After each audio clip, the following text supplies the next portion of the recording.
Welcome to the WellPlayed DLC podcast, Australia's juiciest gaming podcast. I'm your host for this week, Zach Jackson. Joining me, the great man returning from a long hiatus, Nathan Hennessy.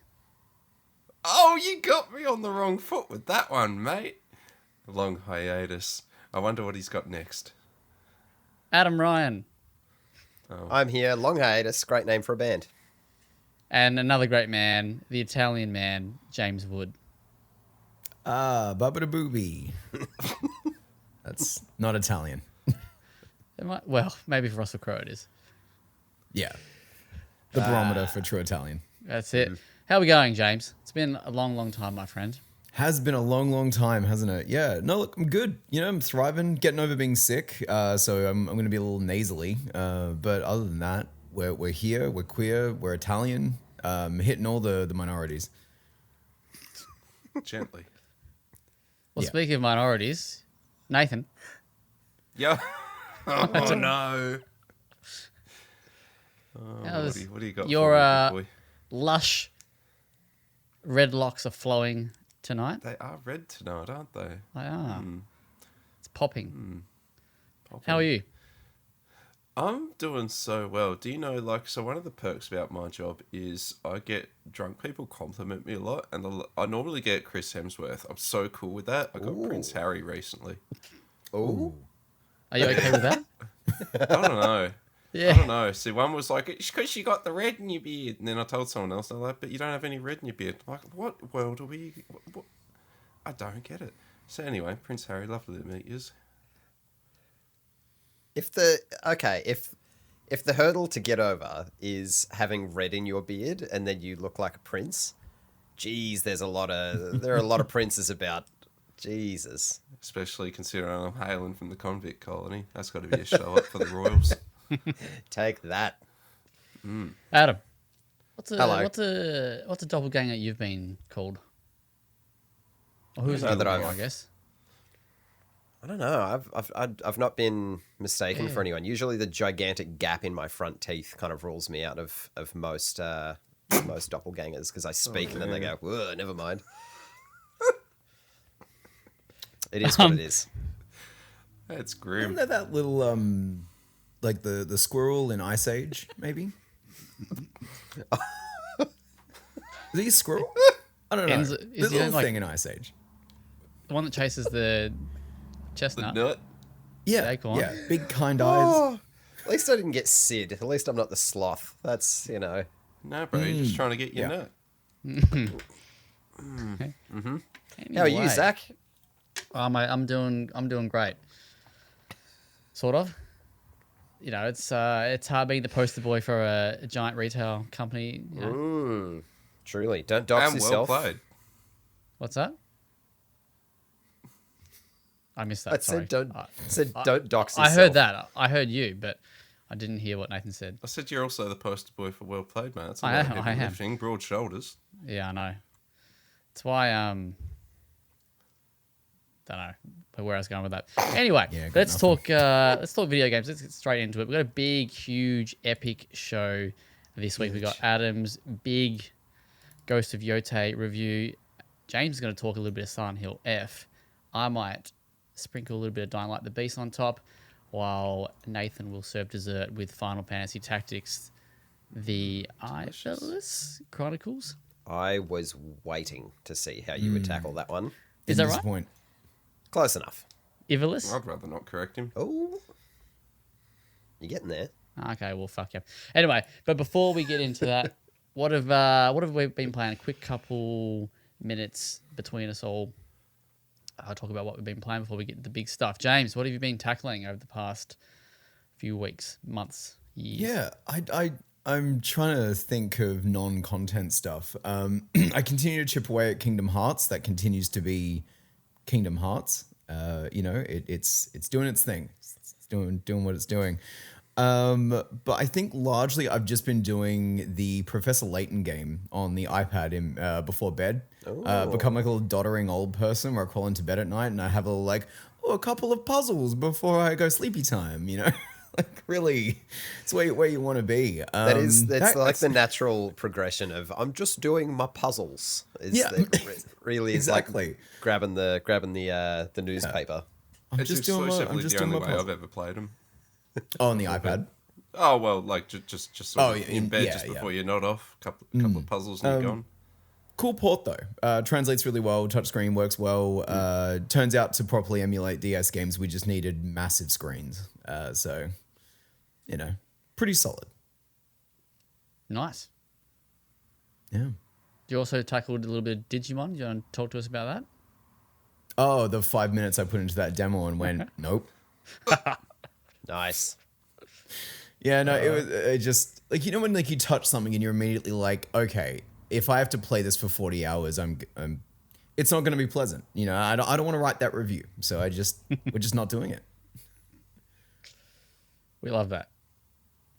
That's a common theme across WellPlayed. Awesome. Adam, what have you been playing other than the big boy? Yeah, the big boy has taken up most of my time, but Sword of the Sea, I put a couple hours into that over the last couple of days, which is effectively Journey, but on a sword as a surfboard. So it's very, very much up my alley. It's free on the games catalog, PlayStation Plus games catalog, I think. So if you subscribe to that, then do yourself a favor and jump on that. I think I'm probably like 3/4 of the way through, and I've played it for like 2.5 hours. So it's a pretty quick pick up and play. It's gorgeous, great soundtrack. It's very smooth. Like movement is buttery smooth. So yeah, that's pretty much all I've been playing outside of Ghost of Yotei. But it's worthwhile little distraction. Excellent, Nathan. I've been trying to get back into Helldivers 2 because it's had a lot of content and a lot's changed recently because it's been out for a year now. One of the kind of maybe new interesting things it's added is progression for weapons. So it used to just be you'd unlock your weapons and that was it. That was the end of the day. But now you can like fully customize them, add flashlights and all different bits and bobs, and they'll have currencies attached and they'll like level up. So that's kind of neat, an extra little grind. My issue is the game is just terribly buggy. No pun intended. I'm often having an issue with the game. Like after about 10 minutes, just kind of like starts to stutter, then really, really stutter, and then the audio just blasts with white noise like a jump scare, and it's like the most horrific fucking thing. So unfortunately, I'm not playing Helldivers 2 at the moment. I'd really like to be. It simultaneously feels like 5 years and 6 months since that game came out. I'm surprised by like it's a lot has changed and it feels better for it, but then also like just there's so much more broken about it than there was. Bummer, Indeed. For me, nothing. Got nothing to share with you, so I'll get straight into a little entree content for you. I'll talk about Dying Like the Beast very briefly. This game dropped a couple of weeks ago. Now, I know, Nathan, you've definitely played a Dying Light game. I think you've played both. Has anyone else here played either or both Dying Light games? Like an hour of the first one. I've played them both, and I've played the following, which is the DLC for 1 as well. Yes, that too. Okay. Yep. With the go-kart. James, Hell yeah. Given that you only played an hour, you didn't like it? Oh, no, it just seemed like a video game, like a capital V video game. And I just wasn't in the mood for it. Yep. Totally. Adam, where'd you land on it? I was obsessed with the first one. I think it just hit at the perfect time for me. I had like freshly moved houses or something and I didn't have much going on, but I really, really loved the first one and liked the second one, but not as much. So I'm hoping it's a return to kind of more the first. Yeah, so Dying Light the Beast is set, I think it's 20 years. It's set in the same time as Dying Light Stay Human, which is the second one. So 2036 is the year this one is set. And since the events of, there's like years passed since the events of the first. And for 13 years, Kyle Crane, who was the protagonist from the first game, he was experimented on by a evil guy called the Baron. And basically, Classic. The Baron is Who hasn't been? the Baron escapes. Kyle Crane escapes, and from there, it's basically a revenge plot to kind of get back at the Baron and take him down, and that's essentially the story. So we do get the first game's, or the original game's protagonist is back. In terms of gameplay, it is basically Dying Light as you know and love. I would say it's got pieces of every bit of the previous experiences, including the following. So not just the two mainline games, but also the following, because you can drive vehicles in this game. But it is mostly aligned with Dying Light. The original Dying Light. So it is a bit more horror focused, survival horror focused. Adam? Quick question off the rip, because you mentioned cars. The following was very much like centered around you have this buggy and it's like semi-customizable, and it was kind of your bread and butter for that. Is it literally just kind of like to get around, or is there a bit more to the vehicle combat or vehicle gameplay? I've probably had this thought before, but it's been a few years since I played. I think Dying Light 2 came out in 2022. That would have been the last time I played this series. But I really felt like when I was playing it, the Beast, that this is Far Cry, but with zombies. Sure. Okay. And that's how the cars are. You just find the cars there, you drive them, they run out of fuel, and off you go. There's no kind of customizing. Okay. It's just a car that you find in the wild, and you drive it for as long as you can, and then, because it might get blown up, the runners will come and attack it, kind of thing. So it's kind of like I think Dead Island kind of dealt with cars in a similar way. Correct. I don't remember if the second one did. Oh, the first one? Yeah, I have not played. Yeah, I haven't played the first one in a long, long, long time, so I don't remember. But anyway,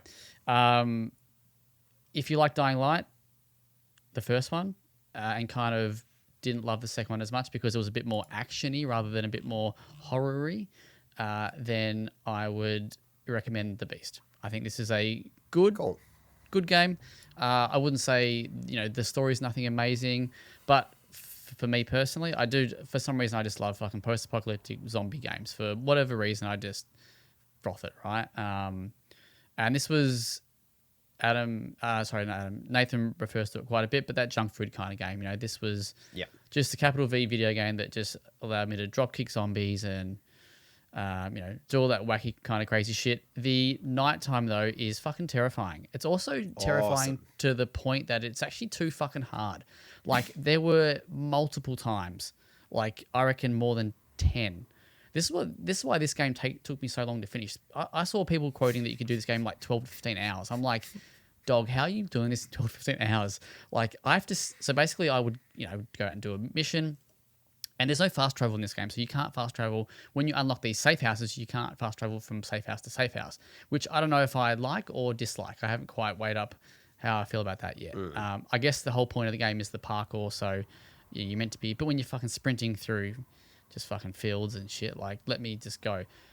But there were several times where it would turn nighttime, and I would go outside and I'd get just smashed, like brutalized by these volatiles, right? So it got to the point where I just refused to fucking leave whatever building I was in. I just sat in the room for like 12 in-game hours, which might be like 15 minutes. So I just sat there waiting for the time to like wind down. I'd just look at my phone for 15 minutes. Now and again, I did try and stealth through, but it was just fucking hard. Like, it's hard to the point where you just don't want to do it. Like, you get to the safe rooms to skip to morning. I will say, when I turned right down towards the end of the game, I was like, okay, I really need to get this game finished. So I turned the difficulty down from survival to story, and that did make the nighttime a bit easier. And when you do have those moments where you fucking got like 5 or 6 volatiles chasing you, and you kind of just get to the the next safe zone, that is like really cool. Like, there's some really cool tense and thrilling kind of moments there. But yeah, at survival, like, you cannot kill them. I thought, fuck, I'll try and kill them, and you cannot kill them. I know that it sounds like you maybe, and doing the review, it's kind of different because you're just trying to get through the damn thing. But I really vibe with that, because that was one of my favorite things about the first one, was that it's not like going out at night, there was a reward, like a risk reward. It was just like, just don't go out at night. If you get caught out at night, you are fucked. That was it was a punishment for recklessly spending your time. So I kind of like that they've injected that a bit more back into it. Because Dying Light 2 was not like that at all. No, and like it is cool. Like I quite enjoyed it, but then I also wondered like, what's the point? Like, why is this here if it's literally impossible to kind of do anything? You know, because you could technically sneak if you're quite quiet, but I'm too impatient, mate. So, but yeah, and the other quick thing I will say that I didn't like about it is that your resources will be used, and if you die when you come back, it doesn't go back to a checkpoint. It just brings you back into the moment that you're at. So you could be fighting, and this has happened, but this has happened in a boss fight where I fought a boss, went through all my fucking ammo, all my Molotovs, you know, crafted all my bombs and stuff, and then died. I didn't beat him, and I lost the whole thing. So I actually had to go out back into the world, do a bunch of fucking bullshit to make sure I got enough ammo to come back and actually beat it. That I thought was actually quite unfair. So I don't know if that was like a botched kind of checkpoint system, because later in the game I found that wasn't a thing. So that may have just been like a patch that kicked in, maybe that. Not sure, but that definitely is a thing when you are out in the world. So if you are out in the world and you try and take on everyone, which I do quite like, but when you're kind of forced to fight a boss, and you don't kind of have anything left, that does make it overly challenging. I reckon I'm sitting between a 7.5 and an 8. I gave Dying Light 2 a 7.5, so, but I think I'm going to lean, I think it's an 8. I think I really quite enjoyed it. Adam? I've got two very, very, very, very quick questions. So the beast in the title refers to Kyle having some sort of ability as like half zombie kind of situation. Is that... Yeah, so because of his experiments, he's basically like a souped up, mutated version of this, like part human, part volatile. So there is like a rage, like a beast mode that you can engage, and I actually think it's called beast mode. And it's when this you know, the little meter fills up and you. Basically just go ham on everyone. At first, you can't control it, and I was like, "That's fucking shit." It just when the meter fills up, you just fucking do it. And then I actually looked through the skill tree, and a couple skills in, you can actually it's like rage control or whatever it is. So you can actually, you're not just using it on one, you know, whatever. Second question. It was originally going to be DLC for Dying Light 2. Does it still kind of feel like a glorified DLC pack, or does it feel like a standalone game? I'd say it feels like it's its own game. Cool. Yeah, it's $90 here in Australia, so I'd say that's a relatively fair price given the cost of everything. And the cool thing is that if you actually bought the Ultimate Edition or whatever the premium edition is of Dying Light 2, you actually get this game for free still. Nice. So that's pretty neat. One quick last thing, 10 seconds. The engine that they're using, I think it's their own in-game, in-studio engine. It looks a little bit dated in some areas, especially with like the environments and stuff like that. Didn't quite, wasn't quite as sexy as some of these Unreal 5 games. But anyway, we move on. Nice. All right. Adam. Yes, mate. Let me tell you about something that doesn't use Unreal Engine 5 or whatever proprietary engine that is, and does look really sexy. I've been spending, the last 2.5 weeks playing... That's exactly right, mate.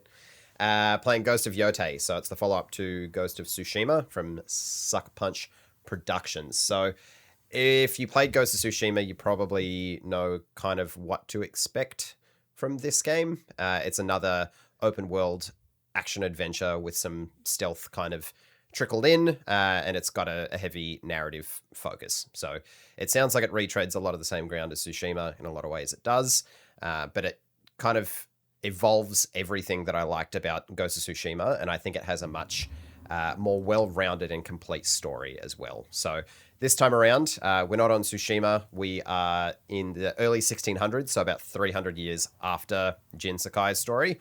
And we're in Ezo, which is modern-day Hokkaido, so right up north, the northern island of Japan. And we play as Atsu. So as a child, A group of outlaws called the Yotei Six invade her home and kill her entire family and pin her to their family's tree and leave her there to die.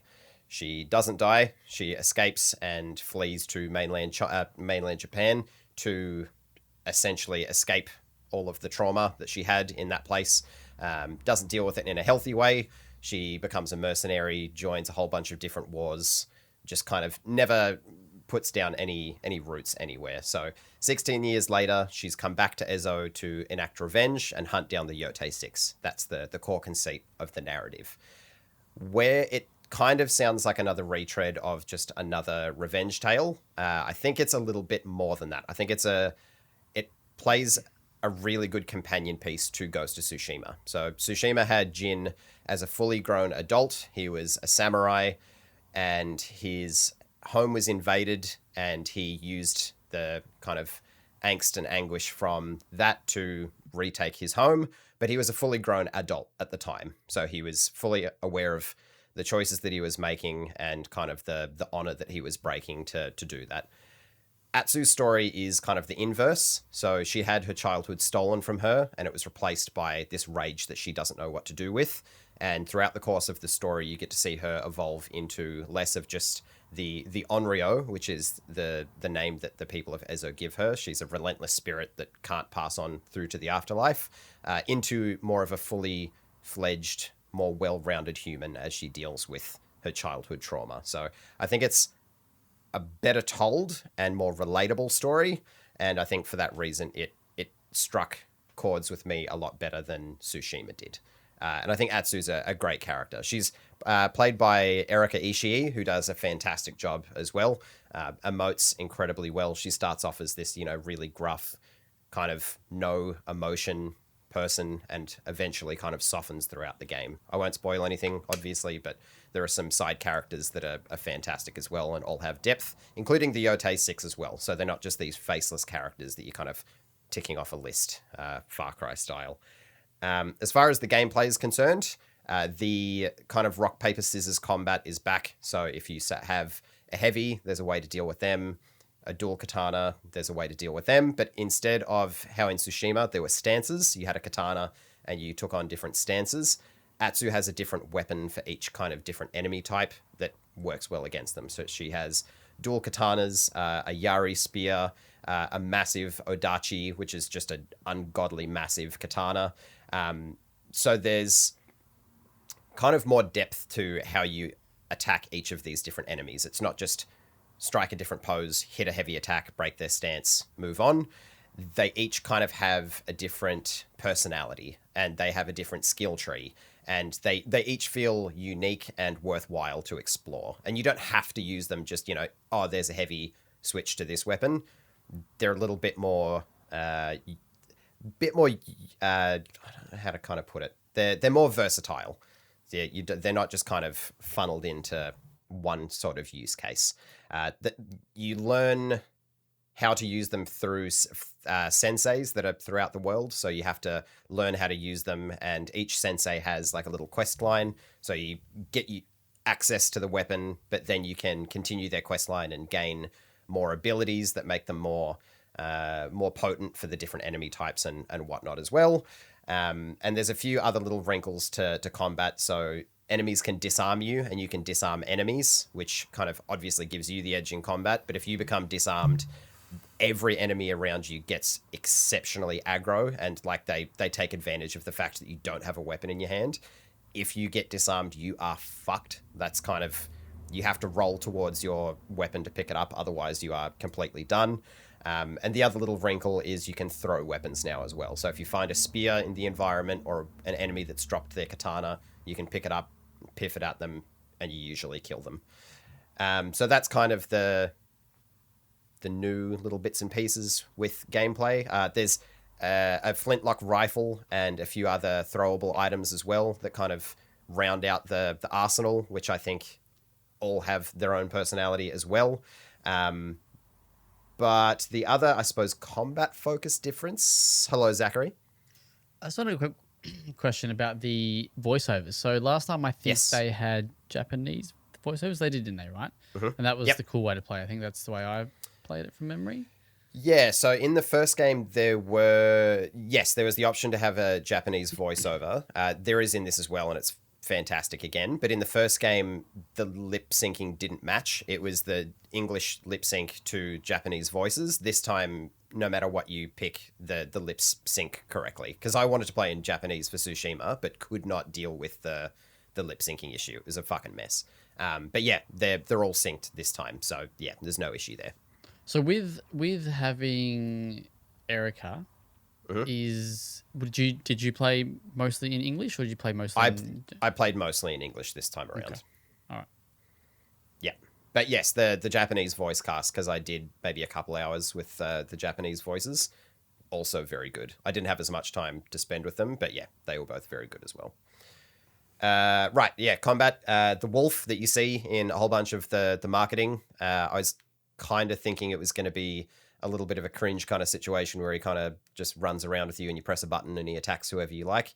No, it's very much an autonomous wild animal. It will just appear randomly to help you in combat or to kind of get you out of a bind. If you're downed and the enemy kind of comes over and goes to do the finishing blow, they might interrupt. And you can strengthen your bond with them by hunting animal hunters throughout the world and whatnot, so you can kind of raise the likelihood of that happening, but you never control the animal. It's kind of shown as a relationship of respect, not kind of an owner and pet situation, which I thought was really pretty cool. And there's a whole sub menu called the Wolf Pack that shows you all of the people that you've met, all of the different NPCs, kind of gives you a little breakdown of them. And if they're vendors, it'll kind of tell you when they have new items or if someone has something new to tell you. So you can kind of keep track of that. You don't have to remember or go through the map to figure out what's going on, which is kind of cool. Touching on that as well, they do have a card system that's meant to kind of evoke wandering without a purpose. And it kind of goes into the whole guiding wind from the first game. It's giving you clues or vague allusions to where to go rather than just a kind of a pinpoint. It's a nice idea, and I still like the guiding winds, and I don't like I do like rather there's no waypoints and things like that. It just doesn't quite meet the ambition that I think they were kind of striving for. It's still very much as like, oh, you might want to check this out, and it'll be within a circle. So it's not a checkpoint as much as it is kind of a check circle, but you'll never miss it. And you don't really need to be paying attention to the world. Like, I know we'll talk a little bit later, KS reviewed Hell Is Us, and I think from what I've heard, they kind of do a better job of not holding your hand as much. But it's a small gripe. It doesn't bother me a great deal, because being in the world is worthwhile in itself. Ezo is beautiful. Tsushima was beautiful. Somehow this is even more so.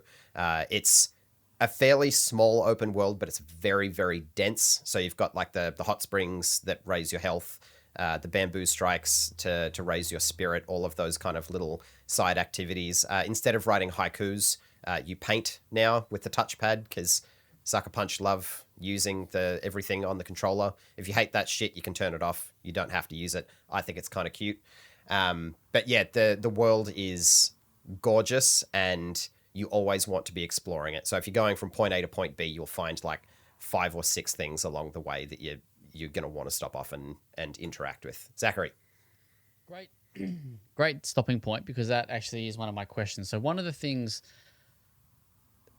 I guess we all kind of thought maybe that this would be PlayStation's, Ubisoft kind of game, right? And it kind of was in a way. Like I felt like when I played Tsushima, I had that Far Cry thing where I was stopping every fucking 2 minutes for something that would pop up in the open world, to the point where it wasn't quite as bad in Tsushima, but Far Cry 5 was quite bad, where it was fucking annoying, right?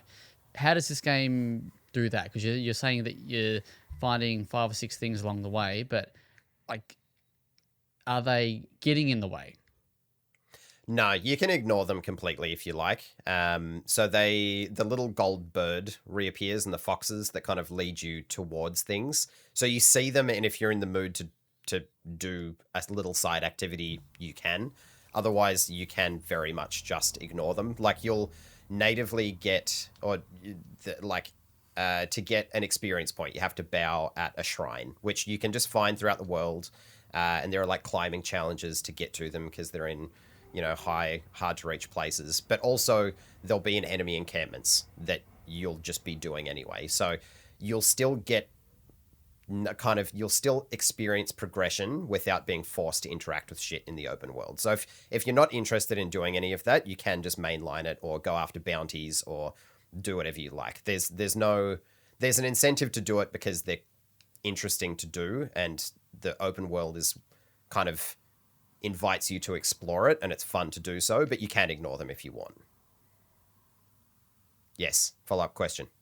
Follow-up question. So that's actually one thing I don't like about these games is there's quest levels. They shit me, right? Like you're saying that I can just mainline this. Like if I want to just mainline it, I can just mainline it. I don't have to have be level 10 to do no mission.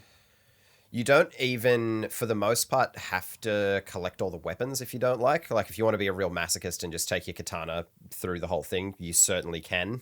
You'll get your ass handed to you because enemies can switch through weapons as well. Like, they can just pick shit up in the world. And a lot of the bosses, the Yotei 6, will cycle through different weapons. Like, if you break their shield, they'll just pull out dual katanas. But you can still very well beat them. So, yes, if you wanted to completely mainline it, you can. I will say that a lot of the side activities don't feel like side activities as much as they do like a slight deviation from the main story, but still worthwhile. And a lot of the side stories, particularly with the senseis, had most of kind of the poignant moments as well. So I think it'd be a shame if you missed those, but you definitely can. If you're not interested in doing side shit, yeah, you definitely can. The last little thing I'll touch on is performance. I thought was incredible. It's insanely well optimized, and it uses the hardware very, very well. There's a graphics and a fidelity and a performance mode. If you have a PS5 Pro, there's kind of one that's in the middle that you can have 60 FPS, but with ray tracing and all of that shit on. Couldn't test that, obviously. Don't have a Pro. I'm not made of money. But the load times are ridiculous. You don't interact with the main menu at all. So I can turn on my PS5, open the game, and be back to where my save was within... I timed it, and it was like 15 or 16 seconds. It was ridiculous. And it uses like all the haptics in ridiculous ways too. Like if you're playing the shamisen, which is the guitar sort of thing, you use the touchpad to play it, and it emulates the noise, not through the speaker, but by using the haptics, which I thought was... It just blew my mind for some reason. It's a ridiculous little feature. But yeah, Sucker Punch are always good with kind of using whatever the console offers them. They'll kind of use everything. And I know some people kind of balk at that and think it's a bit hokey, but I don't know. I really like it. But yes, outside of any other further questions, I obviously absolutely loved... Hello, James. Hi. So I really liked Ghost of Tsushima because I thought that it was with the DLC included, I should say. Yeah, Iki Island slaps. That's great DLC. A great little bit of content. But like holistically ended up being quite an interesting little rumination on masculinity, which we get a lot of in video games. They're often not very good. It was nice to see a good one. Yep. Does this game have a new perspective given the gender switch of the protagonist? Yeah, it deals with women in... Not just women in Japan, but particularly that period of time. There's a lot of... let's say... light misogyny thrown about. I say light because I think they tempered it a little bit for... kind of the audience that they have, particularly for this kind of open world game. But they certainly don't shy away from the fact that Atsu is a strong and independent woman in a time that was not accepted. They definitely don't shy away from that. Like I said, I think the thing that stands out to me the most from the story is the very real depiction of dealing with childhood trauma, or more specifically, not dealing with childhood trauma, and the consequences from that. That was, something that I wasn't expecting it to be as affecting as it was, but I was, very happy that it tackled that subject matter. Cool. Yeah, I slapped a big old 9.5 on this bad boy. I think the open world didn't hit the marks with kind of wanting you to explore as naturally as they would have liked. And it has kind of some weird animation issues where kind of you're both running at weird kind of paces, and just that, those odd open world animations that you can't really escape. That kind of rubbed me the wrong way because everything else is super, super cinematic, and it just didn't quite gel there. So it couldn't quite hit a 10, but I mean, 9.5 is pretty fucking close. Very good. Excellent. Now, James, we know you're very keen. How much is this bad boy, Adam Ryan, from WellPlayed? Mate, this one is $124.95 of your Australian cents. James, are you that keen? Are you $125 keen? I don't think I'm $125 keen for any game. Okay. It's just so much money. Mm-hmm. Okay. Valid. Nathan? I will say it took me about 35, 36 hours to get through just the campaign, with some slight deviations, and I do plan on going back. So there's a healthy amount of content in here as well. Not that I'm trying to sway your purchase, James. Sounds like it. All right. Excellent. Well, launches October 2nd. Yes. Yep. This Thursday is time of recording. Cool. Very good. All right. James. Speaking of women in Japan. Speaking of $130. Well, God. Okay. All right. So, Silent Hill F. I often talk a lot about wanting video games to do more with their writing. I'm not shy about the fact that I want more adult stories in games. And I think that ambition and taking swings on things is something I'm always going to show up for and always going to be like pretty happy with. Silent Hill F is in that sense kind of like a monkey paw situation for me, in that this is a game about so many things that I want games to be about gender politics and women and cultural critique. And it's doing all of this wrapped up in like some pretty gnarly horror imagery. It's just also not very good to play it. And so you end up in a strange middle ground with something like Silent Hill F, where it's impressive in the context of the genre it's launching into, where we're following I think 16-year-old Japanese high school girl, Hinako is her name, sort of in a 1960s small Japan town setting. She is on kind of like a little afternoon kind of run away from home journey, away from her abusive parents, goes to meet up with her friends. Town gets taken over by the fog, which in this game is also accompanied by like some red flowers, and Silent Hill shenanigans ensue. The setting is obviously loaded with a lot of gender politics already. You can't set a game in the 1960s and not talk about sort of the treatment of women, and specifically the way women were treated in Japanese culture at the time. And so this team at was it Neo Bards is, I think this is their first official game. Like they've done support roles on a lot of stuff, or they've done, I think, the Resident Evil multiplayer games that nobody likes. So they've been technically around. But Konami gave them the keys on this one, then they're taking a swing with it. And so it's conceptually quite sound. Silent Hill F is not a very good game because it is different from other Silent Hill games. I think that taking this franchise into new directions is the correct take. And I think that in essentially interpreting Silent Hill as purely psychosexual horror that can be applied to multiple perspectives and multiple cultures is the correct read that you need to make sure that Silent Hill is a franchise that can move forward into the future. The issue is primarily around sort of like structure and systems that they've decided to couch this one in. This is incredibly combat heavy. There was a lot of talk when trailers and previews came out from this game being a Souls-like kind of laid over the top of Silent Hill, in the sense that, you know, you've got a light and a heavy attack, you've got a stamina bar that you're managing, you've also got weapon durability, you've got a sanity meter. There is a lot that they've layered in there to make this a very ostensibly engaging combat system. All of it feels like shit. It's just bad. There's no real way for me to kind of get around this. And it is a game quite enamored with its own combat systems. And so as you get deeper and deeper into the approximately 6 to 8 hour runtime of a campaign, it just ramps up combat over and over and over again to the point where the end of the game is nothing but combat gauntlets back to back to back to back within Adam.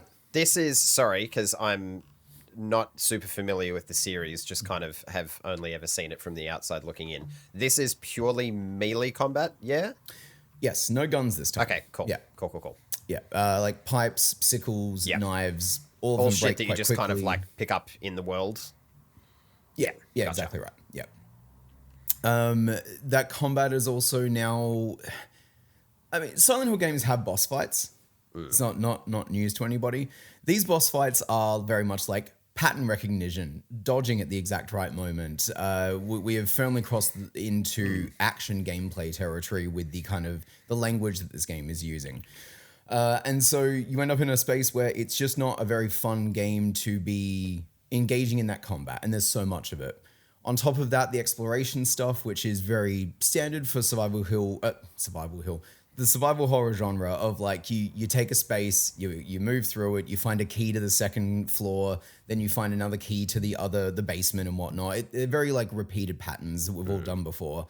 Despite the Japanese setting being aesthetically different, these spaces aren't particularly fun or engaging to explore. They're just pretty stock standard Japanese horror settings. There's a spooky school, there's a spooky town. And I know this all sounds silly because like Silent Hill is just all of these things. Zach. Just on the atmosphere stuff, what about the Silent Hill games have always had pretty banging, or pretty good, I don't know about banging, but very, very good soundtracks and soundscapes. Yes. How do you feel about this one? Immaculate. Okay. Incredible score, incredible sound design. It is one of the true highlights of this game. And you know, aesthetically as well, this game's version of like the other world, like the kind of hellscape that you get transported to sometimes, instead of being like a rustic sort of rundown, gross, grungy thing, it's a Shinto kind of inspired like labyrinth, essentially of cool. kind of like wooden shit. It is cool. It looks good. In the later game especially, they start using statues in really fucking freaky ways. So like tonally, there's some decent stuff going on, which is nice as well. But like, it's not fun to fight things. It's not super fun to explore. And so you kind of need the writing and the concepts that the game is playing with to carry the rest of this thing through. And F feels like, despite the fact that it's written by, I forget the name of the guy, something 07. Does that ring any bells for anybody? Doesn't matter. Apparently he is a relatively prolific sort of like Japanese horror writer. Fans are very excited about him coming on. I'm not sure what's happened here, but we've ended up in a space that feels very green to me. It is a story that is both overwritten and underwritten, a lot of like very clumsy dialogue, very clunky kind of like straight down the barrel ideas, paired with a almost non-existent supporting cast and a really just kind of not much of a main protagonist. Hinako kind of exists to espouse ideas and concepts of the story, but without getting into sort of like any, for me anyway, emotional resonance with what's going on there. James from Silent Hill 2 is also relatively lean at times, but Silent Hill 2, especially in that remake, they get a lot of work out of the animations and camera and sort of like emulation of cinematic language where you can infer quite a bit about James's character from the formalism of the game itself. I don't really get any of that here from Silent Hill F. It's a lot of very like workman-like kind of formalism. This game is also relying on multiple playthroughs to tell you its entire story. Again, Silent Hill often has multiple endings, but those multiple endings don't actively sort of change the thrust of the story. They're more about changing. You get a bit of like a retroactive kind of like maybe a different appreciation for things, but it's more about how things are going to move forward after the fact. Silent Hill F is a recurring narrative where every subsequent playthrough unlocks more and more of both the lore and the plot threads. And with each one, it adds kind of disastrous layers to the thing where your initial playthrough, while confusing and evidently incomplete, the space that affords you to kind of project onto the game what it might be saying about gender and about roles and societal politics gets increasingly more and more subsumed by a very very plot heavy, very, I would say in my review, a very Reddit friendly version of the plot by the time you get to kind of the last few rounds of it. It just, so much of the game feels like it's from a studio that's made their first game. And that is, look, I can grant some leeway on that. I don't think that this is like a maliciously bad game. I just think it is like radically poorly considered in many ways. Not that this would, just on the multiple playthroughs thing, not that this really has a great deal of consideration into what you would score the game, but how do you feel, and I suppose to the other two of you as well, how do you feel in general about games that approach storytelling in that way, that expect the player to, if they want the full experience, commit enough time to playing through the same thing multiple times? I think, just a quick one, it's got to be fun. Like, you want the player to want to play it again. Like, if it's not fun, then why would you want to go and play it? So I think that's the first bit, really. Yeah. Yep. Nathan, I feel like you're out of the four of us, I feel like you would be most likely to play through a game 7 times to see the right ending.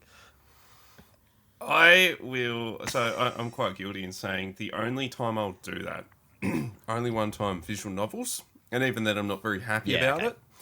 I will go and read online, or I'll go watch a video. I'm not going to go and hit the treadmill again unless you're giving me a compelling reason to do so, because my time is valuable. I don't want to be spending another 6 to 10 hours where I'm already replaying like 8 hours of that experience for the most part. I'm going to look it up. Yep. This is exactly what I did with Silent Hill F. Like I'm not too ashamed to admit that at all. Like the idea of doing, even generously another 15 hours or so of this combat, I just can't do it. I will not do that to myself. Is it generally just like extra narrative layers that are heaped on, or is there any like gameplay kind of changes in subsequent playthroughs? As far as I can tell, it's just narrative stuff. Yeah, that's I a know big that ask. your like upgrades and stuff carry across because you can find shit in the world and then trade it in for faith points, which are then used on a gacha system to randomly roll combat perks. What? Yeah. Oh no, I don't like that. It's a decision. Messy, really messy. Yeah. Zach. So we've gotcha? spoken, I think publicly here and also privately, just about the industry saturation or AAA saturation of Unreal 5. Right? This game uses Unreal 5. What are your? That's the response I want. Not it makes it shows. Yeah. I truly did not notice. Okay, That's great. well, Although, actually, the Otherworld stuff does look very clean in a way that I couldn't figure out if I liked or not. And the UE5 stuff makes that make a lot more sense. because I think, I don't know how to say this without, like, it might sound very vague and like whatever, but I feel like the Silent Hill games have a grittiness to their visual style, whereas like you use the word clean, like Unreal Engine is very clean, so that's why I was interested in how it. It's also a lot about like post-processing, filters, color work, lighting work. Like it's formalism. Like it's there are and look, I have said what I've said about Bloober Team. That studio and I have had a history on this podcast. But they fucking nailed Silent Hill 2's tone and sort of aesthetic. And seeing a game that it has all the pieces it needs to build to a pretty compelling thing. And there's some late game enemy design that's genuinely fucking killer stuff. But the game is just not scary. There's nothing really to get under your skin here. It's it's trading in a lot of like hack shit creepiness. It, honestly quite early bloober in that sense, like walk into a corridor in a school and you hear like a spooky piano playing, but then, the piano slams shut and she goes, oh my God. And it's like, yeah, wow, creepy, whoa. Or like, I opened a pack of candy in the hellscape and there was blood inside. Whoa. Whoa. So I just, I ended up getting like increasingly, I'm not even mad, I'm disappointed. This isn't I don't think this game is like ideologically out to get me. I just think it's not very good. And the version of it that is good would be Game of the Year. That's rough. All right. So, Yeah. what if you had to put a number on it? I haven't put one on the actual written piece yet, but I imagine I'm landing 6. Because, it works. Thanks to Konami for the code on that one. Look, a really surefire way of getting better reviews is to put out better games. So, Actually, I've not read any reviews for this game. What's the consensus on it's this? high. Is it? 88, 86.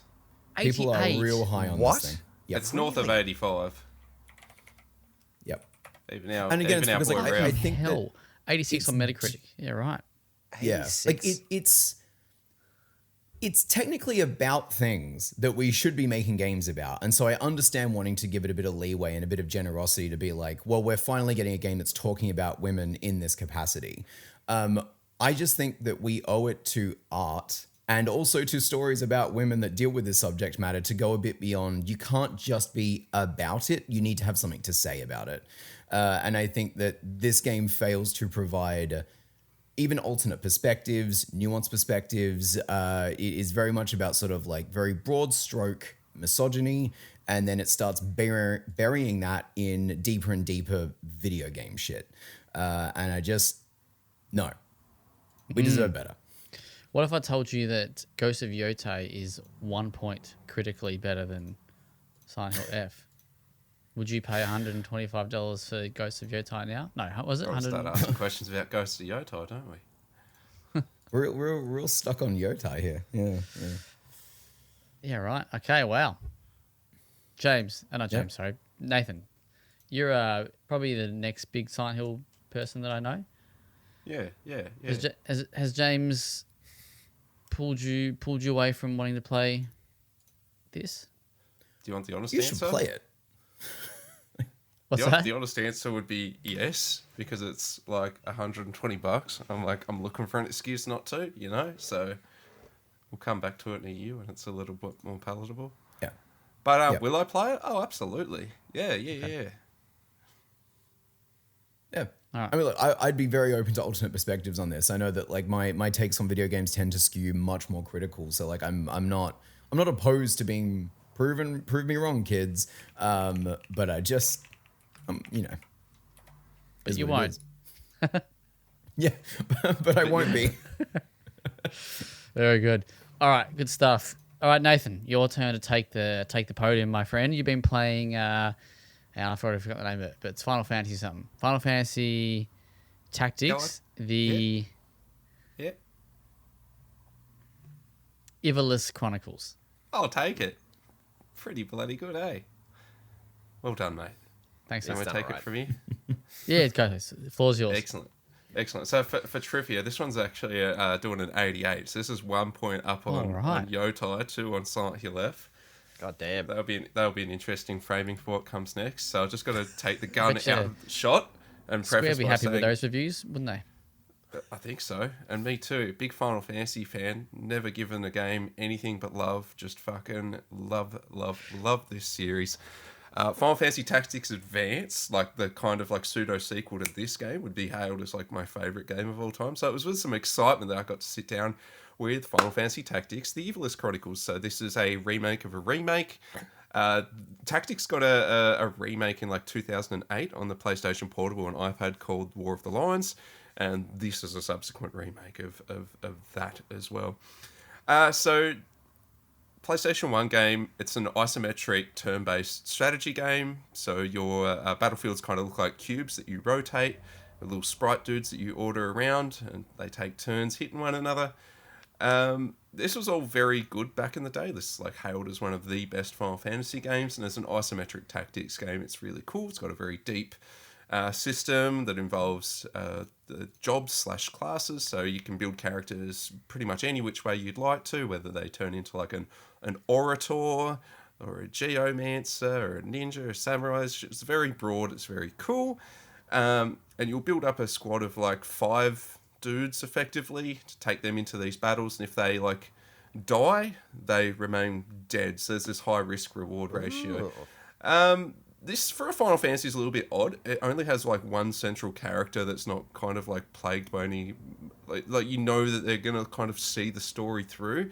There's a high mortality rate in this game. Like a lot of characters are gonna die for a Final Fantasy, but you've only got Ramza Beowulf, who's he's a highborn bastard son who's kind of like torn between worlds. He's from the aristocracy, but he's also, because he's a bastard, he kind of slums it with the more workman-like military soldiers, squires, knights, and the like.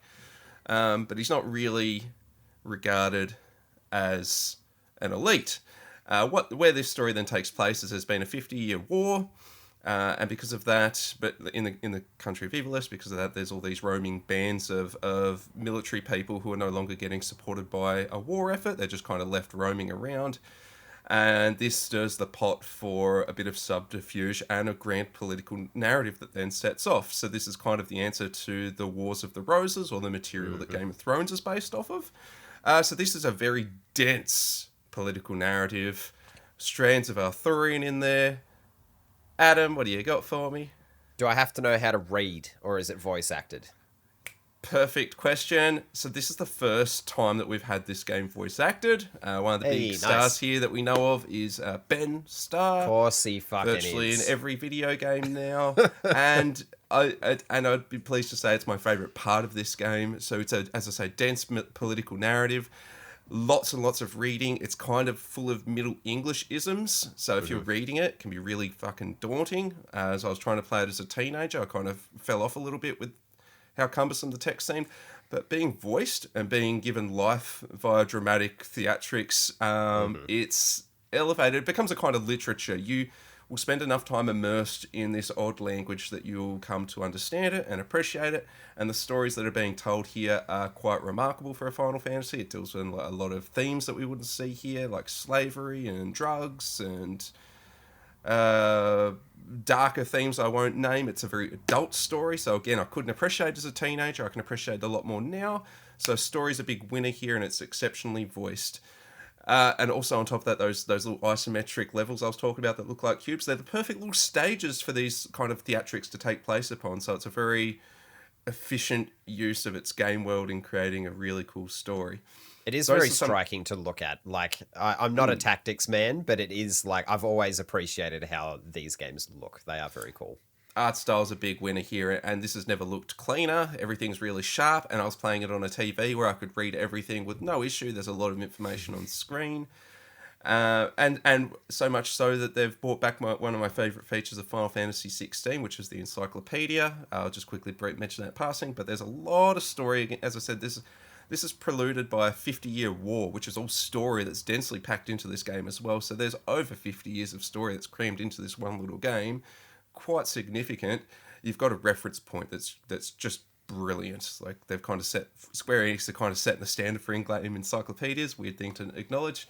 And one of my other big thing that I liked is it's got a adjustable difficulty, because I didn't mention it. This game is exceptionally hard.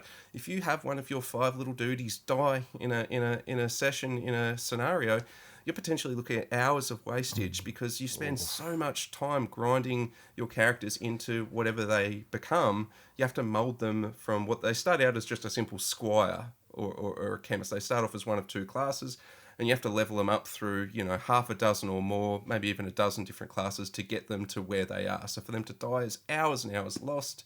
Now we can turn down the difficulty, and we've got a little bit of breathing room. We didn't have that before. You can freely adjust the difficulty at any time you like, and because of that, it allows you to maybe sustain a little bit more damage, be a little bit more flexible in combat. If you make a very minor mistake, you can completely lose a match, and just things can just set off a chain reaction that you'll never come back from. A lot of modern turn-based strategy games will allow you to roll back a move or two. You know, if you've made a wrong decision, you can just kind of rewind it, or maybe there's an autosave system. This game doesn't have that. Like, if you make a mistake, you're probably going to reload the battle. It does have an autosave system, but it doesn't name any of the saves anything, so you're just picking through just a list of saves with no defining way to tell what's what. I have two very quick questions before you keep cracking on. Go for it. It sounds like you have like 5 people in your party, but you may have a larger roster to You can choose have, from. I think, up to 50 or so. Jesus Christ. But they're all... So if one dies and you have to call in the next dude, they haven't been getting like They haven't been getting any or passive experience or anything. No, they've got to be on the treadmill to do anything. Awesome. So the big obvious thing is, second half of the game gets really, really difficult. Yeah. I was noticing I was losing dudes and I couldn't afford that. All of a sudden, I have to spend time grinding. What I mean by that is I'm doing random encounters in the overworld. The overworld's just a very rudimentary map with dots that you move between. I'm just moving between dots, Sure. trying to force random encounters just to grind dudes back up to scale. Because my main guys will be like level 40, my main like 5 crew, and then the dudes I've got in reserve, they're all level 1. You can't basically Jesus. get anyone who's not level 1. So lots and lots of time on the treadmill. Because of that, there's a couple of issues here that I'm not seeing very well acknowledged that should be pretty obvious in a game, in a 2025 turn-based strategy game, and that's things like visibility. It's very, very difficult to see both your units and enemy units in dense levels, like levels where you kind of verticality, because it's isometric. Things are hiding behind things, and there's no silhouetting of units to see where people are located. So you kind of, hate to use this word, but you're kind of operating a little blindly at times when you're issuing controls. So you can feel like you've dealt with the majority of people, then you'll turn the view a little bit and be like, oh, fuck, there's half an army behind here. Yeah, old Steve's just hiding around the corner there. How long's he been there? Right. That happens a lot, and there is a remedy to that. Again, it's kind of like that auto-save solution I mentioned earlier. It's a half remedy. There's an overhead camera, but you can't issue any actions from it. So you can see, and then it's going to go back to isometric, and you've still got to like work around the blockages to try and figure out what it is you're trying to do. It doesn't quite work. And again, in the second half of the game, I said little mistakes can end up costing you battles. There's a lot of trial and error that occurs. The game doesn't give you any kind of information as to who or what you're going to face in a critical path battle. So you'll spend a lot of time getting into a battle. You'll fight a few phases of enemies, and something comes along and wipes you out, and you simply weren't. Your little 5-man tree, your 5-person group wasn't set up for it. So heaps and heaps of trial and error. There's no manual for this game, and there's heaps and heaps and heaps and heaps of combat terms and systems that work together with one another. There's no way to access any information on that in-game. It's all in the game, but you can only access it between combats. So I was having to constantly take down notes outside of combat in the hopes that that was the information I need to take in. I can't imagine doing that in any strategy game in 2025, let alone Final Fantasy Tactics. I hadn't finished this game back in the day, so I don't know all these systems, and they're dense. There's a whole system around what month your character's born in, and it will make them either compatible or incompatible with certain enemies, creatures, and ability types and class types. Like, there is a whole system around that, so don't even get me started. You've got no reference material in game for that. You've got to get out of combat and try and memorize that all. So big issues between the information the game has and how it's accessible, how things are visible in the game and how they should be, and how you control things as well. 'Cause sometimes the game will just lock off your abilities, so you're trying to make your character do a thing, and the game goes, excellent, cool that you're trying to do that, now you better be locked into it because we're not going to let you change your mind. Sometimes it lets you change your mind, sometimes it doesn't. It's a bit odd that this happens. So the short of it is, it's a really great game, fantastic story, love the voice acting, looks really cool. Just all the glow-ups that I'd expect, but for a $90 game, I'm kind of a bit left in the cold as to why there's been critical flaws in the gameplay that just aren't addressed at all. And when they are addressed, they're only addressed in half measures that are kind of embarrassing, because they show that we know that there's an issue there. We just don't know what to quite do to resolve it. So it was a really tricky game. It's one of the best Final Fantasies I've played. Easily one of the best stories I've played.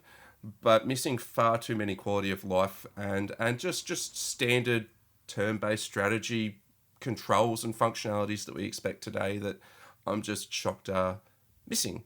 So I've got it one of the lowest scores for this game, despite the fact that I hold it in high regard. I'm giving it a 7.5. Yeah. We That's love still- our fantasy here. That's at WellPlayed. respectable, though. Like, I think so. 7.5 isn't, jump in the bin to follow it. No. It's just like, if you've played the original or if you've played War of the Lions, I'm not really sure why you're paying $90 for this for anything other than the voice acting. That sounds Yeah, really okay. grim, but that's kind of the truth of it as somebody who's played the original for, yeah. Not to, you've given your score, I don't want to drag the conversation out too much, but is there a way to play the original that isn't this? Like, is the original available to purchase on Steam, or like would it be an emulation kind of job? If you don't know, that's fine. I don't know. Like, this version has the original there as well, so you can play the game Well, that's without the cool. voice acting, and that's kind of novel. I don't know why I would. I very much appreciate all of the presentation advancements that this version offers.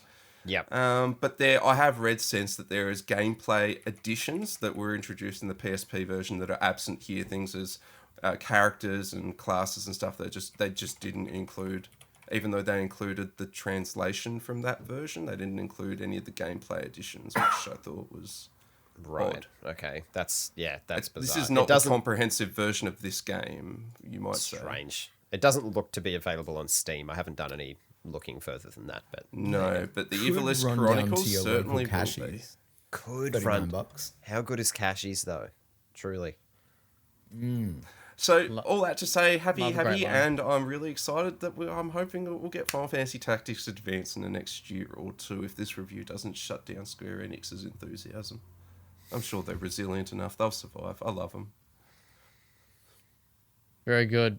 All right, we can check out pretty much all of the reviews we've talked about. Hopefully, when this goes live, actually maybe not, because this will go live pretty quickly. I think, unless James is having to sleep in. Who's to know? All right. Shout outs. We love a shout out. We've got a couple of shout outs today. What do we got? We got KV has reviewed Baby Steps, and he says scoring that an 8.10. Sorry, 8.10.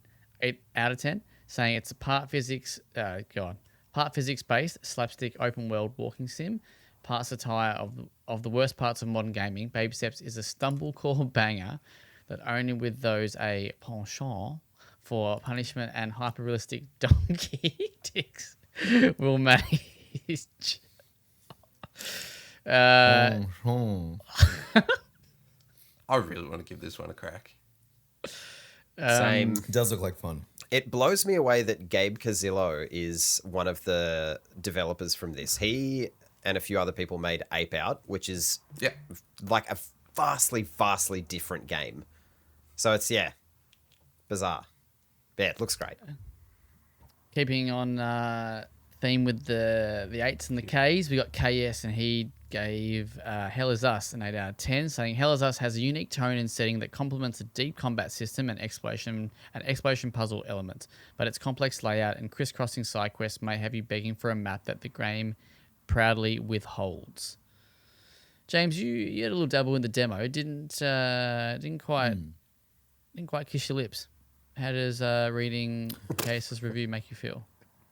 The more reviews that I read from people I respect, the more I'm like, no, I'll give it a try. Like, I will give this an earnest go. I just think that demo starts in it's the beginning of the game, but it is a little clumsy and a little weird. But it sounds like it builds to something more interesting. What I don't know is why more people aren't talking about the hair model of the protagonist. Because if you have not seen this, go and look it up. It is fucking hideous. Okay. But in like an interesting way. Right. Yeah. I'll check that out. And then the other shout out's just me. Very quickly, I reviewed the new Google Pixel 10 phones, Pixel 10 Pro XL and the Pixel 10. You can go read the review there. Moral of the story is that they're fucking expensive, but they're pretty good. Do you need to upgrade? That's probably up to your own financial situation. But yeah, the Pro XL kind of gives you the best of everything that Google's got, and the Pixel 10 is just a good all rounder if you want to kind of keep the price low, but still spend a few dollars. So there we go. All right, James, news, or do we have? No, sorry. I think anyway. No, we have a discussion topic. Sorry. We certainly do. I can help the discussion topic if you like, since I did the cheeky little write-up for it. So we had a PlayStation State of Play. They gave us 24 hours notice because fuck me, I guess. But this was 5 days ago as the time of recording. It was 35 minutes. The only thing we knew that was going to be there was Saros, the next game from Housemarque, which looks fucking dope. And it's got Raoul Coley in it, and he is the absolute man. Have we all had a chance to watch the State of Play, or at least have a peruse of my article? You fucking better have. Yeah, nods all round. I've seen the article, watch most of it. There you go. Yeah, nice. Do we have, just off the top, does anyone have any standouts from the State of Play before I throw some little bits and pieces here? Neo 3. Yeah, I thought you'd be keen. A date for it as well, which was a bit of a common theme for this showcase, which was good. Too soon. February 6th. Yeah. That feels I'm like so just sorry. around the corner. James, anything pique your interest? I'm just gonna have a look at your write-up now. I did Yeah. actually. I watched it live. It's just it was 6:30 in the morning. I was a bit bleary-eyed. Nah. Yeah. You're Surely excused. James has got Code Vein 2 on the list. Yeah, Carl thought he was going to say Code Vein 2. Where's he giggling to himself? Love me some anime. Do you know what's weird? Is that game, like, genuinely has some really sick character designs, but then it hard cut to a massive titty vampire lady, and I was like, there goes the goodwill. What do you mean? I pre-ordered. Zachary, anything from the showcase that you were interested in? Flight Sim, surely. I mean, Yeah. there's Come on. some cool shit, and I'll be honest, I've never played the original Deus Ex, so I'd be interested in checking that out if it looks visually okay. But I'm actually keen to check out the Battlefield 6. Okay, no, you ruined it. Maybe the Battlefield 6 campaign. Battlefield James. 6, boys. I don't know why Timothy I'm taking James. I forgot that this was the Wolverine presentation. Oh, Fuck yeah. yeah, it is. Wolverine, snicked, snickety snicked. Snicked. No, sincerely, sometimes I like to get a bit excited about a quadruple A bit of slop, and this is it. This looks... Is it because you want to bone Wolverine? No, I'm actually distinctly not attracted to Wolverine. Okay. Don't like short men. Unfortunate. No, I love short men. I just not this one. Too hairy. No, Okay. it's his energy. All It's right. his vibe. We're not going through. We're not going to go through James's checklist of attractions. I think this is definitely what people are looking for in a Wolverine game. Like, it ticks the boxes of being hyper violent, fast paced, globe trotting. You can put him in a cowboy hat. Like, what more do you want? That's true. He's gonna have an eye patch and his little Madripoor. Fuck yeah. Look, yeah. Nah, Did it anyone looks rad. Did anyone watch the leaked footage that came out X time ago? I didn't watch it, so I don't know. How does it hold up in comparison? Like, is it the same sort of shit? Oh yeah, but I mean, like that was like Yeah, it no, was but leaked footage. Yeah. Yeah. But yeah, there was a bunch of stuff in there that obviously isn't in the trailers yet. Yeah, like it's a. Is it Sucker Punch? Is that who's doing this? Yeah, Insomniac. Insomniac. It's an Insomniac Marvel game. Like it looks the way that it looks. Yeah, a lot of gore though. Obviously, that's the thing. That thing. Hell yeah. And another Australian playing Wolverine, because that's apparently Did notice that. a tradition. Yeah. A couple of other little highlights that I had. Saros, obviously, getting a release date, March 20th, is fucking awesome. It looks like a more evolved Returnal, which I'm all about. James. Did I hear correctly that it's not a roguelike this time? I don't know. I've looked into it a decent amount and haven't seen the word roguelike come up. But it does... It has a lot of the same verbiage. The tagline is "Come back stronger," so it's it definitely sounds. It's kind of inferred, but I don't know that I've heard it said. Nathan, you just about jumped out of your skin. Yeah, sorry, Nathan. Do you have something to? it's only trivia, but like when I was watching it, they were talking about the planet. The planet's name's called Kosa, ever-shifting planet. You folks familiar with the King in Yellow? Yes. Yeah. Yeah, okay. So it's very... I'm wondering if they're going to do that. They're obviously name-dropping elements of the King in Yellow here. It could just go into a very weird Lovecraftian turn. That's what I'm hoping for. Oh, God, I would fuck with that so much. I did have that same thought. When they said it, I had to rewind it and be like, hang on a second. No, that was 100% what they're doing. Okay, the shifting planet of Corcosa. I know where we're going. So, yeah, hopefully it gets super creepy. Yeah, I very much hope so. If they leaned a little bit more into like the horror, because Returnal didn't shy away from that, but they could have leaned flirted with it further into it. But yeah, fuck me. God, game looks so good. Speaking of horror, Halloween got a release date a year away on September 8th, 2026, which is fucking insane. Yeah, I was like, September, awesome. Next year, okay, that's weird. Crimson Desert is actually going to release. That is wild to me. That feels like a tech demo that was never going to come out. That had kind of Deep Down vibes to me, or is that what it was called, Deep Down? Yes, yes. Good But man. apparently it exists, March 19th. I'm sorry, I'll be playing Saros. And PlayStation's making speakers for some fucking reason. I don't know. I don't have speakers for my PC, so if I'm offered a review unit, I'll say yes because I'm a shill. But yeah, I don't know. They look like they produce noise. But yeah, all round, I think it was a decent state of play. Crimson Lots Desert of dates. looks cool. A game that I will never ever have enough time to play, but I would love to play it. It does. And then be shit it at does. it. So there you go. It does look cool. There were other news stories, though, that I'm sure Jimothy James, over at the news desk, is completely prepared for. If not, he'd have time to scroll while I'm giving this segue. So, James, what else did we see in the week or couple weeks? Well, what didn't we see in the week is maybe the better question. EA gone private. Yep. Purchased for $55 billion. Jesus Christ. This is a three-way investment conglomerate made up of the Saudi Public Investment Fund, Silver Lake, and Affinity Partners, which is Jared Kushner, Donald Trump's son-in-law.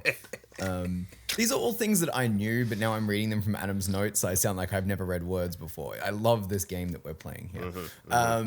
Yeah, deal is expected to close in Q1 of 2027, and naturally people are not thrilled. Well, aren't they taking on like 20 billion in debt to buy it, or like, but then putting it onto EA's books or something like that? That's kind of what I something absurd. A gigantic amount of debt, which is one of the bigger concerns, because then it immediately they go into recoup mode, right? And they need to make that back. And how do you make that back? But by cost cutting, by redundancies, and by shitty practices as far as monetization, which is rough, mainly when looking at Battlefield 6, because all of the goodwill that has been built around that game has been that they're not throwing all of the random crazy shit at the wall, and players have responded really, really positively towards that. There's no like celebrity skins. There's no, bullshit microtransaction stuff that's being crammed down your throat. And just on the precipice of that game releasing, this news kicks in, and obviously it's not going to affect shit immediately. Like James said, it's not going to be till Q1 2027. It's just rough writing on the wall. It's unfortunate. How can you be allowed to do that though? Like, this doesn't make any sense. I don't know how fucking this shit works, but how can you be allowed to put something that you're buying $20 billion in debt and then just be like, oh no, we'll just fucking she'll be right? That's a good question, Zach. Great question. You know what's also a great little trivia? Do you know that Silver Lake, the firm that's getting into this as well, they own part of the A-League? Oh. There you go. Massive corporations tend to have their finger in a whole bunch of shit-flavored pies, so there you go. Sorry, A-League. That sounded like I was was having going a to crack say. at the A-League. Fuck but you, I A-League. totally wasn't. Come on. Yeah, They it's... got I mean, fingers in many there's- pies. There's a larger conversation to be had about the Saudi PIF and some of the They interesting. need to fuck off, honestly. It's all like it's Don't be future proofing the kingdom, right? Because the oil will run out eventually, so they want revenue streams beyond that. So hence why you're seeing them hoover up a whole bunch of shit. But there are some really questionable practices in that part of the world. And being that they will be privately owned, there is no one to please but the people that I own don't know it. if they're fucking questionable. They're just fucking dog shit, mate. Dog shit wrong. Yeah. Killing journalists, not great. Paying Ronaldo to play soccer when he's 41, not great. Yeah, equal footing, those two things. Oh boy. I also Anyway. can't wait to fucking write about this for the next 2 years, because this is what happened with Microsoft's acquisition of Activision. So I'm so sorry that I will slowly devolve into a rambling prick over the next months to years, because it just will happen. I haven't written about this yet because I don't have the mental capacity to do it today. I will, but just bear with me. All right, It'll be question rough. for you. Yes. Who would you rather buy EA? Microsoft, Or Randy Pitchford. knowing the history, or who we're fucking getting? Randy. I don't think Microsoft could. I don't think the Okay, well that's But not the question, but theoretically. Oh fuck. Yeah. I don't know. That's Hate, marry, fuck. Let's go. yeah. That's rough. Kiss me. I'd fucking Microsoft hate for devil's Phil advocate. Spencer, There you go. marry a Saudi prince, and fuck Justin. What's his name? Jared Jared Kushner. Kushner. There you go. Nice. Wild. Thanks for that. Jesus. He won't save you, mate. Yeah.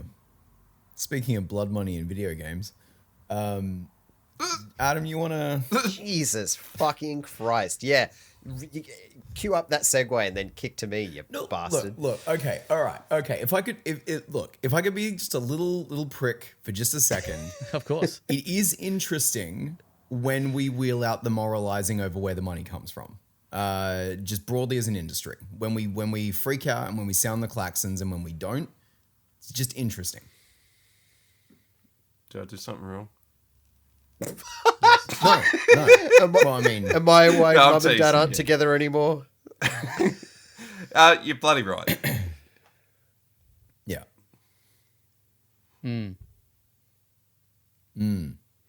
So, Kojima loves himself. He held a little showcase celebrating that it's been, I don't know how many years, I can't remember, since he broke up with Konami very publicly. I want to say 10 years, but that feels way too long. It must be getting close. I think it actually is. Anyway, did a little showcase. It was like an hour and a half long. It was very self-flagellating, but he did show off OD. A new trailer for OD Knock, which I think OD might be the overarching series, and then Knock is like a game within that. I don't know. It's all very confusing. It's a horror game. Fuck, it looks like PT. Very, very cool trailer. Very atmospheric. Yeah, looks cool. Has everyone watched it? Yep. Cool. No. Really? Ah. It's very no, like, look, PT I coded. love Kojima. I'm always going to be on board with whatever that man does, but like, I made my feelings pretty clear at the moment about who he's partnered with on that one. Ah, right, gotcha. Yep.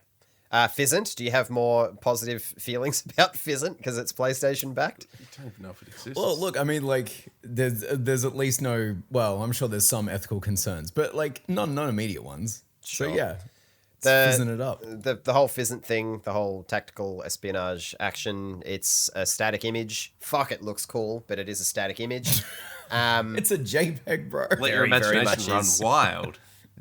I was very much on board, and then Kojima started Kojima-ing a little bit too hard for my liking. Hello, James. Zach. You can call me James anytime. No, do you reckon this could be like a new... What's those things that people bought? They spent a lot of money, but they were just pictures again? NFTs. Maybe this could be Funkos. Kojima's NFTs. They call Fizzants. Oh, I actually like that. Not that I don't like that as a practice, but I like that as it's a funny concept. Very good. 2027 predictions. That's very good. All right, we're cooking. Well, he's halfway in the fucking bag, isn't he? Because Kojima Productions has a sake for some fucking reason. That was weird. And then he announced that there is a Kojima credit card. This one borderline pissed me off because you earn credits to then spend on exclusive Kojima production items. And he likened it similar to the Strand system. And I'm like, nah, don't be a fuckhead. Like, let's not do that. So I like Generational debt is a Strand game. It's called, James, it's called Debt Stranding. That was... We're cooking, Shut boys. the fuck up. Yeah. Anyway, he had me in the first half, lost me in the last, but I don't know. Some cool shit from Kojima. There you go. Nice. You gonna get one? No. Absolutely not. I probably will. Don't. You can buy all your pheasants with it. I can. There is one last... I don't like that word at all. Pheasant. You will when you make shitloads of money off it, mate. Don't you worry. There is one last little news story is that Forza Horizon 6 has been announced. It's set in Japan. I've written here, like all Australians that are sick of Bali, Forza Horizon is heading to Japan. That's all we know. Didn't get any gameplay. Saw Mount Fuji. Cool. There's a great car culture in Japan, so it makes a whole lot of sense for them to go there. But that's all we know. I hear they drift in Tokyo. Fuck yeah, they do. Yeah, same brain. If they don't have the Teriyaki Boys on the soundtrack, what are we doing? Truly. Is that the song? Yeah, it's by the Teriyaki Boys. You fucking better really? believe it. Yeah. All right. Is that the news? It is the news, mate. Back to you. Great Tokyo news. Drift by the Teriyaki Boys. All right, let's hit the off topics and then let's wrap this bad boy up and drive off into the night. That's what I meant to say. Cute. Speaking of driving, James, take over, jump in the front seat and tell us what is 2000's film of the week. Oh, well. Classic this week. Are you guys ready? Get excited. All right. Is he bluffing? When a young hunter needlessly kills a bear, he is magically changed into a bear himself as punishment, with a talkative cub being his only guide to changing back. It's Brother Bear. It's Brother Bear. What a banger. You know, Never even fucking heard of it. a little better than I thought it would be. We kind of hit the dregs of my Disney animation history, and occasionally stumble into something surprisingly okay, like little Brother Bear here. Brother Oh, no, Bear I is do know good. this. I like it. It had a needless sequel, but I I enjoy got it. told that I have to watch that one on my own if I wanted to. And you know what? Rightly so. It is not good. Yeah, I believe it. Disney they're not that good at making sequels, are they? Is it Disney? No. Disney are excellent at making sequels, Are they? but they make it sort of. They make straight to DVD sequels that make a fucking shitload of money on a razor thin budget. So it's like they make something good and then they just get Cash their in. bag. Yeah. Yeah. They've been doing it for Lion King 2. decades. Yeah, Lion Pretty King good. 2. Lion King 2's good. Aladdin 2? Surprisingly good little movie. No, don't talk about Aladdin 2 or 3. Terrible. Yes. Jafar needs glasses. Oh. That's got to be a thing. Shit Disney sequels. Has to be a website for that. Little Mermaid 2. Brother, it's never ending. Brother Bear. Brother Y'all sound like a bunch of fucking Disney adults. I'm in the corner here not knowing what's going on. Go back to your JRPG, nerd. I will be Yeah, right after that's this. it. Like glass houses and whatnot. JRPGs are a genre typically with great sequels. All yeah, right. that's why Final So- Fantasy made like 16 of them. Oh yeah, that's going really well, isn't it? Sorry. What do you mean? We love them.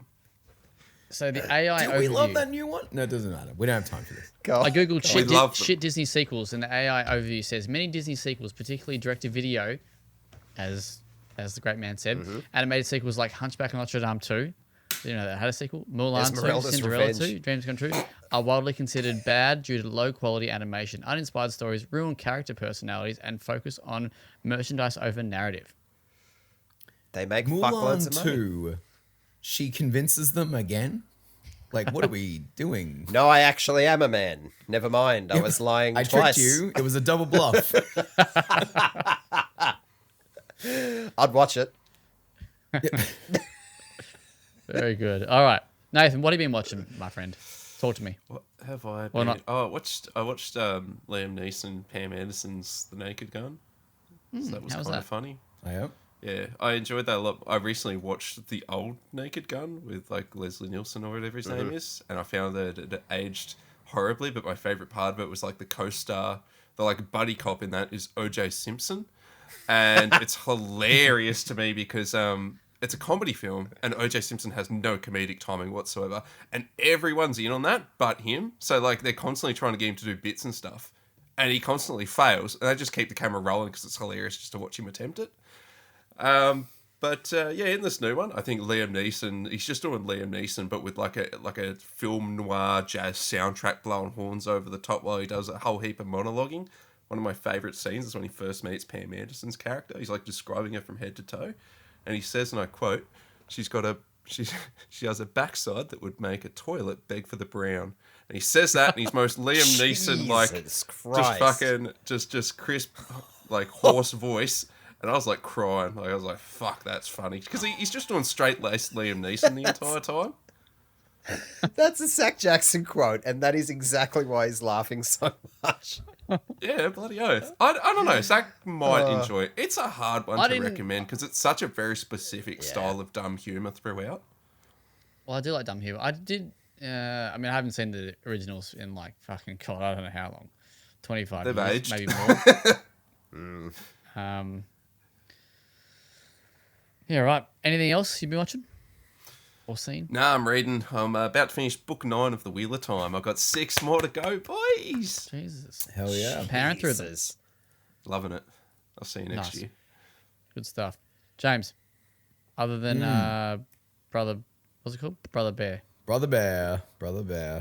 Look, I've been watching a lot of movies. I'm a movie guy now, but I do want to quickly shout out Point Break. Oh, yeah. Bigelow. With shooting in the air and whatnot. Yeah. I thought this would be a slam dunk for Zach, but I see now that Hang on, I think different this is people. what I'm thinking. Should of? be. Swayze, Keanu. mate. Keanu Reeves. 91? Yeah. Yeah. Yeah, okay, yeah. Fuck, mate. I've been a long time since I've seen that, but yes. Watch it again. 5 stars. I will. Great movie. Don't remember any of it. That's my take on that. But no, I've also been still going with my Marvel comic, my X-Men comic sort of like push at the moment. Nearly done with Krakoa.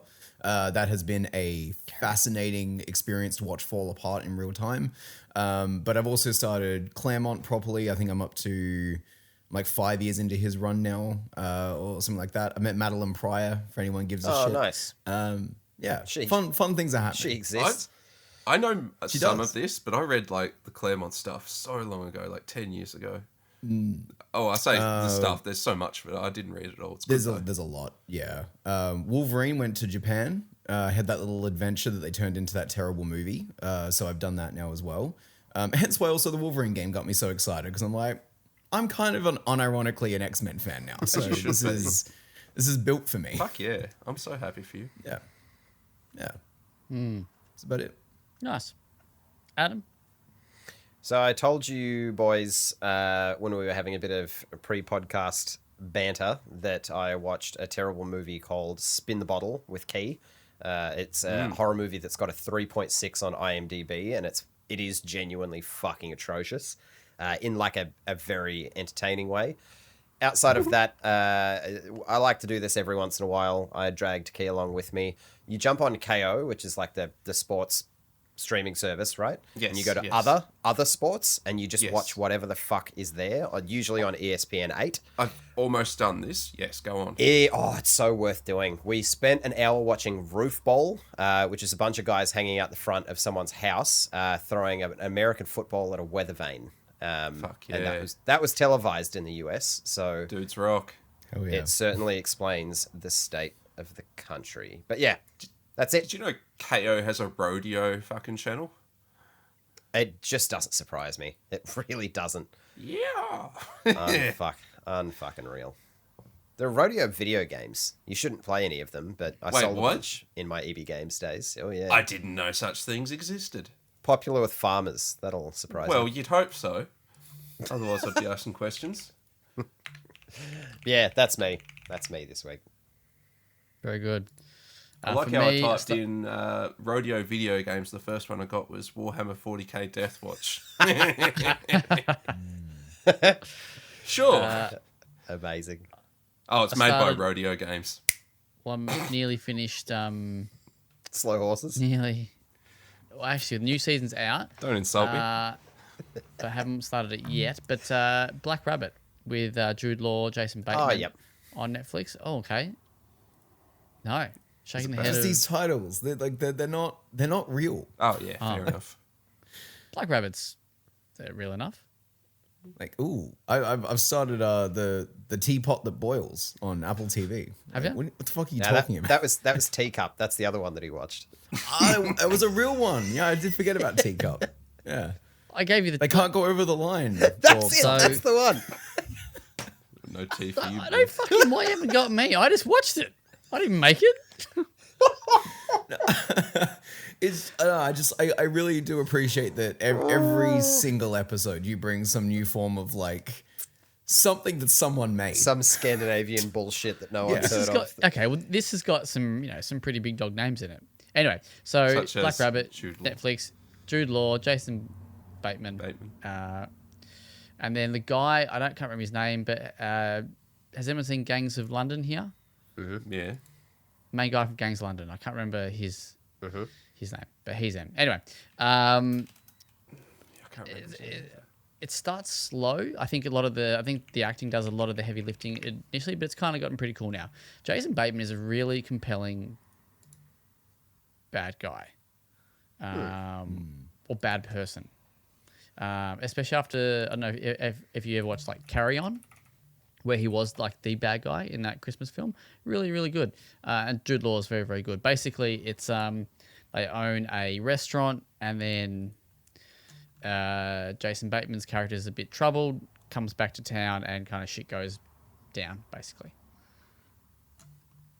Yeah, Nice. quite good. And sorry, did you say it was a series or it's a...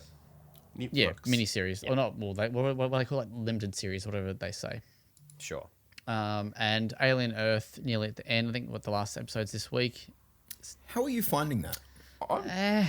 And it's really, really, really liking it. I'm just a bit like, I don't know. For them to end, I gave up after the third episode. Yeah. You gave up, them yeah. To end where they did, it's like that's not a season. Like you're building a franchise. Again. I don't know if I like. I don't want to say anything because I don't want obviously the spoilers, but I don't know if I like the. Not the hook, but like the twist with the character. I don't know, it none doesn't of give us you do. any. Yeah, I know what you're Just- talking about. The twist. I don't know, just yeah. So just a bit like. That's not Alien to me. Apparently, it's Alien Resurrection, the one I haven't seen. Oh, fuck. I was going to be like the Sigourney Weaver one. I'm like, that doesn't help. That's All right, but I'll watch it. Do it for the missus, eh? Do it for the old ball and Oh, chain. holy. Makes the best television. Indeed. Well, let's wrap it up. Good stuff. Thank you for listening to this week's episode of the WellPlayed DLC podcast. If you want to check out the content, you go to www.well-played.com.au. Some good shit there. Your Big Dog KV's actually just dropped a hot little trio of articles. He's got a couple Previews. of hands-on from TGS, so Tokyo Game Show. He's got Pragmata, Resident Evil Requiem, and hopefully by the time of posting, fucking what's this going live, there'll be one for Onimusha as well. But he's also reviewed Magic the Gathering. Cool. If you want to check us out on the socials, you can go to Blue Sky, which is at WellPlayed, Twitter, X, whatever it is, WellPlayed_AU, Facebook, WellPlayed AU, and then YouTube, which is WellPlayed_AU. Comment, subscribe for the algorithm, all that stuff that you got to do. We love that. Ding the bell, or whatever they tell you to do. other than that, have a great weekend. See you next week. I'll see you then. Bye.